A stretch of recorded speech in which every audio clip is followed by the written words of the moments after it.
Perkenalkan, nama saya Ica Dilawati dengan NIM A1Q1210065. Baiklah, langsung saja saya menjelaskan tentang materi observasi. Di sini saya akan menjelaskan pengertian observasi. Observasi secara umum adalah cara menghimpun bahan-bahan keterangan data yang dilakukan dengan melakukan pengamatan dan pencatatan secara sistematis terhadap fenomena-fenomena yang sedang dijadikan sarana pengamatan. Observasi sebagai alat evaluasi banyak digunakan untuk menilai tingkah laku individu atau proses terjadinya suatu kegiatan yang diamati, baik dalam situasi yang sebenarnya maupun situasi buatan.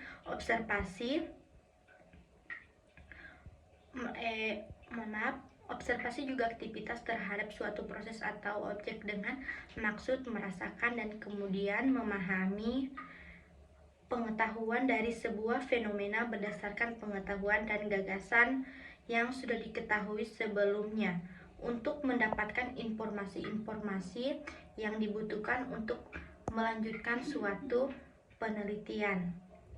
Tujuan observasi, tentu saja kegiatan observasi memiliki tujuan tertentu yang ingin dicapai. Adapun tujuan observasi secara menyeluruh adalah sebagai berikut. Observasi bertujuan untuk menggambarkan suatu objek dan segala hal yang berhubungan dengan objek penelitian tersebut melalui pengamatan dengan menggunakan panca indera. Observasi bertujuan untuk mendapatkan suatu kesimpulan mengenai objek yang diamati.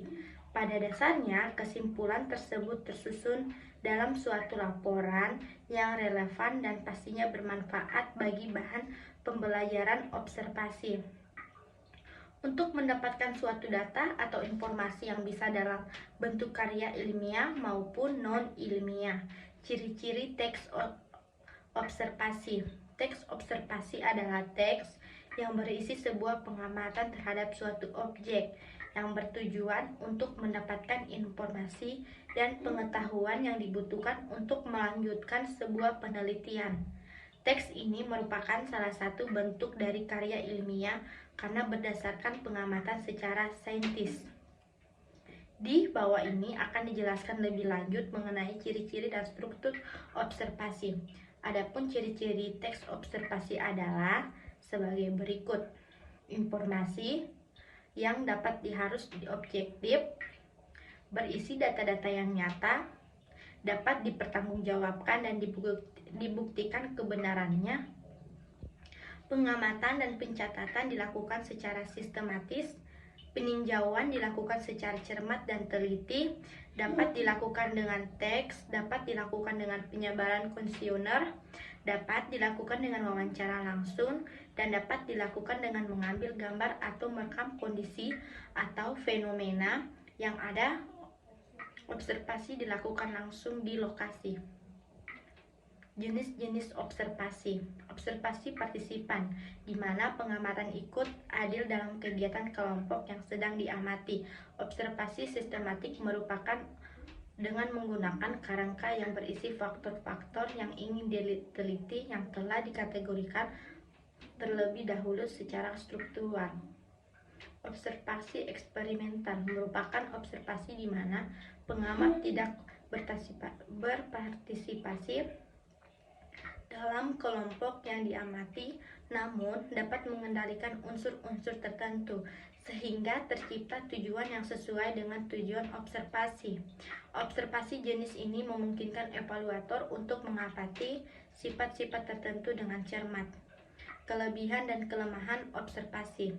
Kelebihan observasi yaitu data yang didapat lebih bersifat objektif dalam melukiskan aspek-aspek kepribadian peserta didik menurut keadaan yang senyata-nyatanya. Data hasil observasi dapat mencakup berbagai aspek kepribadian masing-masing individu peserta didik. Dengan demikian, maka di dalam pengelolaannya tidak berat sebelah atau hanya menekankan pada salah satu segi saja dari kecelakaan atau presentasi belajar mereka. Dengan observasi data yang langsung mengenai perilaku yang khusus dari objek dicatat dengan segera dan tidak berpedoman pada ingatan seseorang. Kelemahan observasi yaitu observasi sebagai salah satu alat penilaian hasil belajar tidak selalu dapat dilakukan dengan baik dan benar oleh para pengajar. Kepribadian dari observasi juga seringkali mewarnai atau menyelinap masuk ke dalam penelitian yang dilakukan dengan cara observasi. Data yang diperoleh dari kegiatan observasi umumnya baru dapat mengungkap kepribadian luarnya saja.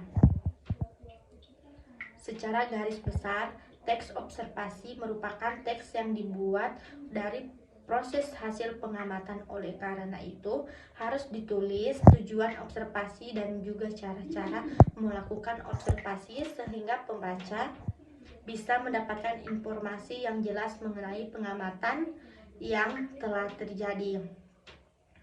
Di sini saya akan menjelaskan tentang mind mapping dari observasi. Observasi adalah suatu aktivitas pengamatan terhadap suatu objek tertentu secara cermat dan langsung di lokasi. Dan observasi juga bertujuan untuk menggambarkan suatu objek dan segala hal yang berhubungan dengan objek penelitian tersebut melalui pengamatan dengan menggunakan panca indera. Dan di sini juga ada ciri-ciri teks observasi. Yang pertama itu informasi yang dapat diharus objektif, berisi data-data yang nyata, dapat dipertanggungjawab dan dibuktikan kebenarannya, dan pengamatan dan pencatatan dilakukan secara sistematis, peninjauan dilakukan secara cermat dan teliti.